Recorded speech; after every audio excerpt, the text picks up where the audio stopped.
Magandang morning! Meron tayong verse for today. Makikita sa Ephesians chapter 6 verse 4. Pakinggan niyo to from the King James Version.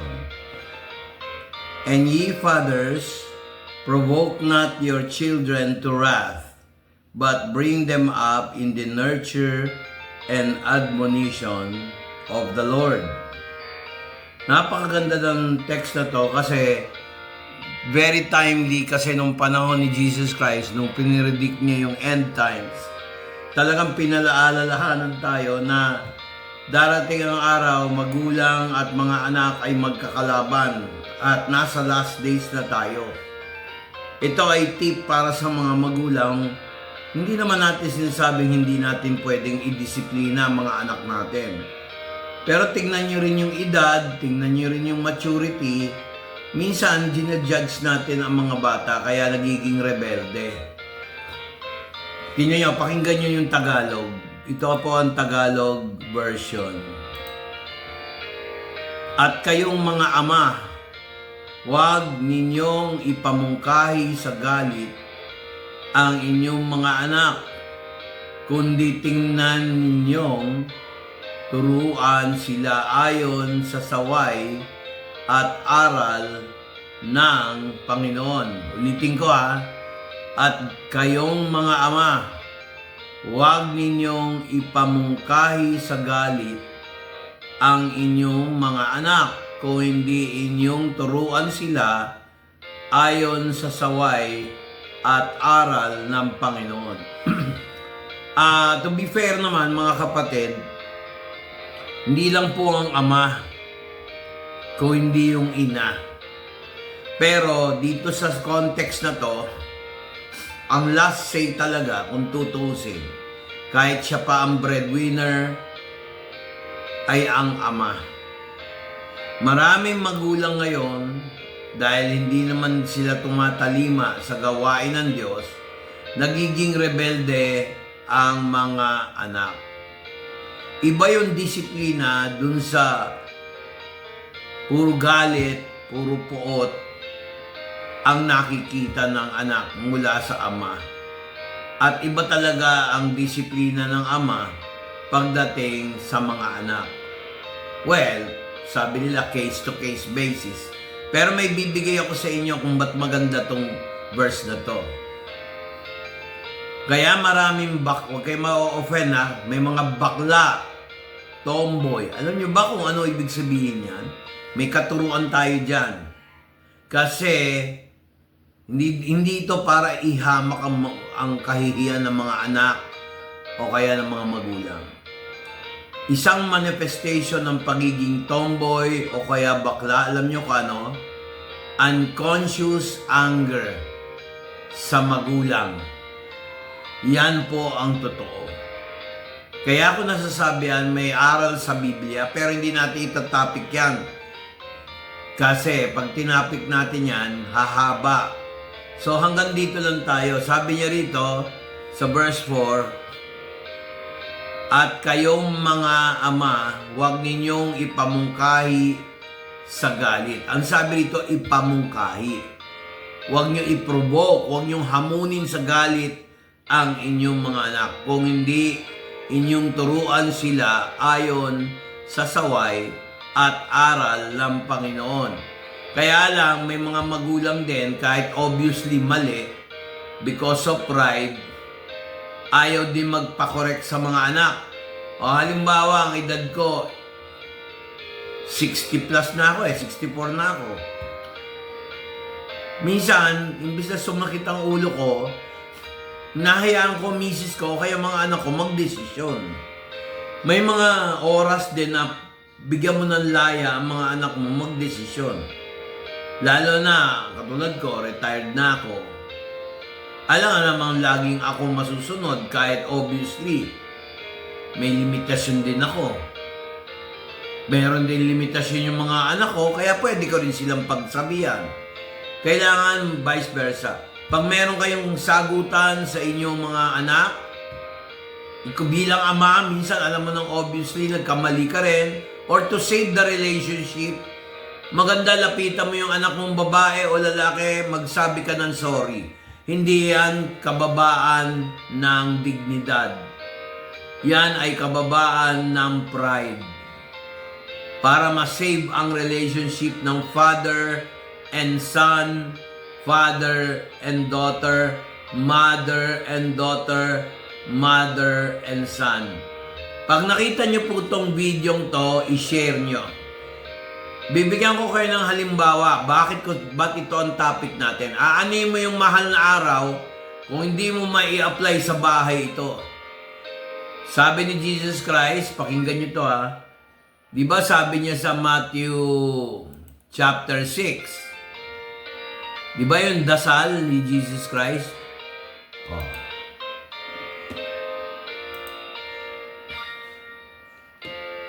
Tingnan nyo ha.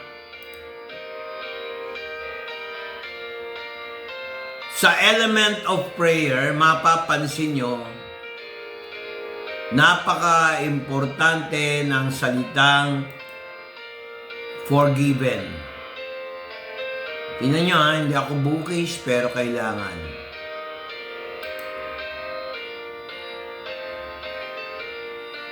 Sabi sa Ingles, and forgive us our debts as we ourselves have forgiven our debtors. Sabi ni Jesus Christ sa verse 14, for if you forgive others their sins, your heavenly Father will also forgive you. Sabihin natin, may kasalanan ng magulang, lalo na ang ama, may kasalanan ng ina. Hindi ko naman sinabing konsintihin. Pero paminsan-minsan naman, paraanin natin yung kasalanan obviously ng tatay mo, obviously ng nanay mo, or kung ikaw naman ang magulang, obviously kasalanan ng anak mo, lalaki o babae, pakita nyo na pinatawad nyo. Huwag yung mag-dwell kayo sa sitwasyon na ayaw mo magpatawad. Kadugo mo yan whether you like it or not. Inassign ang anak sa mga magulang, ang magulang inassign sa mga anak. Who you? Yun ang tanong. Regardless kung ikaw yung anak, babae o lalaki, o ikaw ang magulang, ang tatay o nanay, dapat matuto tayo magpatawad sa isa't isa. Noong si Jesus Christ ay nangangaral, yung mga religious leader, sinabi nila yung kay Magdalena, nag-react yung isa. Sino itong taong ito na nagpapatawad ng kasalanan? Pakinggan nyo ha. Na siyang makasalanan. Kasi hindi nga nila kilala si Jesus.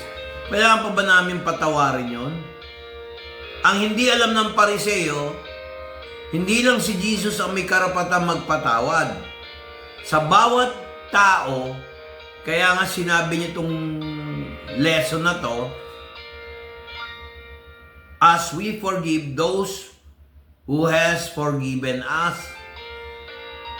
No? Kaya, minsan may ugali tayo bilang tao. Hindi lang kayo, hindi lang ako, hindi lang sila. May ugali tayo na holy than you are. Mas banal ako sa'yo. Pasok doon yung spirito ng pride. Mga kapatid, nagkamali sila kay Jesus Christ. Sabi niya doon sa mga Pariseo, babae, sino nagtatakwil sa'yo? Who is the one who condemns you? Who is the person who condemns you? Where are they? Sabi ni nung babae. Wala. Nakita nyo? Yun yung lesson na kung sino sa inyo ang walang kasalanan, unang dumampot ng bato. So nag-alisa mula sa panganay, sa mga panganay ang edad hanggang sa bunso. Kasi nag-guilty sila dun sa sinabi ni Jesus. Tinitesting nila kung kakampihan nila si Magdalena, sasabihin, laban kay Moses. Pagka namang kinondem niya si Magdalena,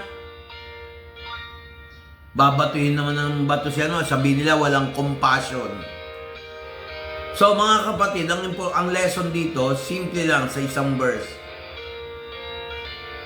Tayo mga magulang, dahil palabas natin tayo ang marunong, kailangan lawakan natin ang ating utak na yung mga anak natin, pakinggan din natin ang side nila.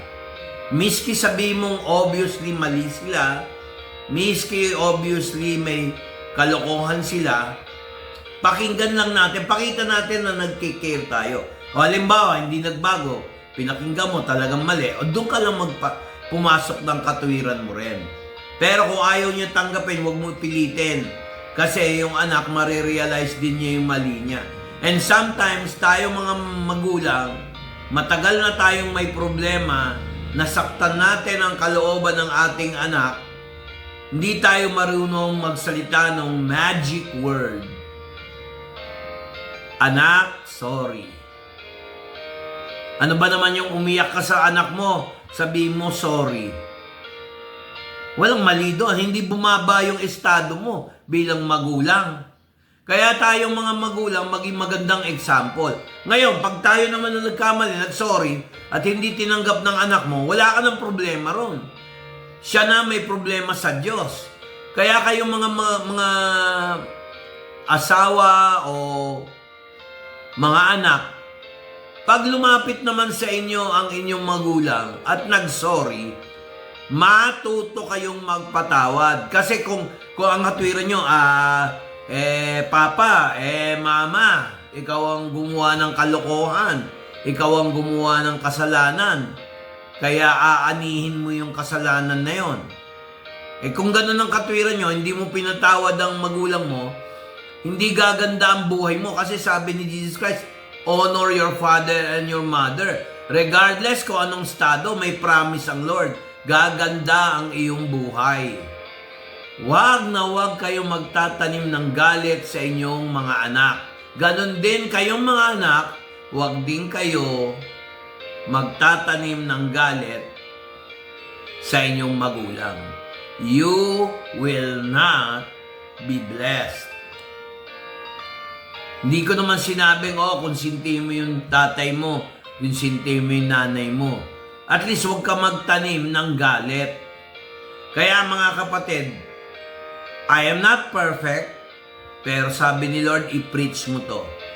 Maraming mga anak, kaya hanggang ngayon, tumanda na, masama ang loob sa mga magulang kasi itong mga magulang din, one-sided na parang sila lang ang tama sa mga ginawa. Wala nang ginawang matino yung anak. Ang nakikita ng magulang yung mali lagi ng anak. Mali yun. Paminsan-minsan naman, bigyan mo ng motivation na, anak, napakabuti mo, galing mo pala. Yung ganon. Kunyari, ikaw yung tatay na magaling mag-drive. Pipintasan mo yung anak mo.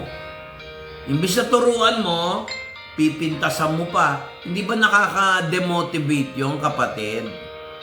O kaya sasabihan mo yung anak mo, napakabobo mo naman. Pang-rofor ka. Nako, magiging bobo yan. Kasi dineclare mo ng bobo. Kahit yung biro, kung kang tatanga-tanga, gaganon, maliit pa lang, hanggang lumaki, tinatanim niya. Tapos laging ganon yung bigkas mo. Minsan magmumura ka pa sa anak mo. Ay nako, pag minura mo yung anak mo, minura mo na yung sarili mo. Kaya huwag kayong magtaka. Kahit yung iba, huwag kayong ma-offend sa akin. Kaya mga anak, nagiging bakla, nagiging tomboy. May spirit of rebellion yan. Maaaring nagbati na kayo, hanggang kayo, hi, hello, sige papa, ganun. Pero deep inside, nasaktan ang damdamin ng anak. Marami nagiging bakla, tomboy, hindi dahil sa sexual preference. Alam nyo kung bakit? Rebelde sa father figure, rebelde sa mother figure. At i-judge tayong mga magulang on how we treat our children. Do you want your children maglambing sa'yo, magmahal sa'yo? Bigyan mo ng chance yung mga anak mo, pakinggan mo. Minsan nagmamalasakit sa'yo, ikaw pa yung galit. Huwag ganon. Well, minsan naging ganon din ako, pero Hindi all the time. Pag wala kang pagmamahal sa iyong anak, sige magalit ka, tingnan mo, manlalamig yan. Gusto mo ng pagmamahal, bigay mo sa mga anak mo. Hindi naman puro pera eh. Gets nyo? Wala man lang salitang, anak, proud ako sa'yo, ang galing mo na pala magmaneho. Yung mga ganon, anak, ang galing mo pala mag-garden. Yon. Anak, sama ka naman sa akin, samahan mo ko. Ikaw na mag-drive, pwede ba ako maglambing sa'yo? Dapat ganon yung mga conversation, hindi yung, anak, pag-driving mo nga ako. Huwag ganon. Lalo na kung ang edad natin, nasa 90, nasa 100, masungit ka pa. Hindi excuse yun. Ako napapansin ko, kami mga tatay, o kaya gaya ko, pag umiidad ka pala, madali ka na mairita. Dapat pala, bawasan mo. Minsan, hindi ka naman tayo mga magulang, hindi naman tayo mamamatay dahil sa kinakain o sa gamot o sa maintenance. Alam nyo kung saan tayo mamamatay? Sa galit, sa stress. Kung laughter is the best medicine ha, anger is the best sickness. Yun lang po ang tip ko sa inyo.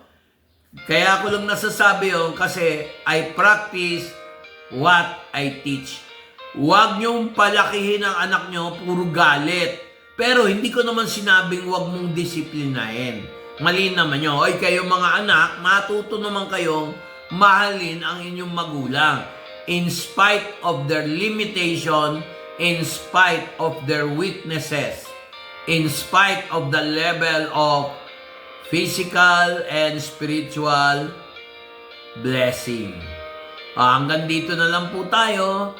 God bless. Bye-bye.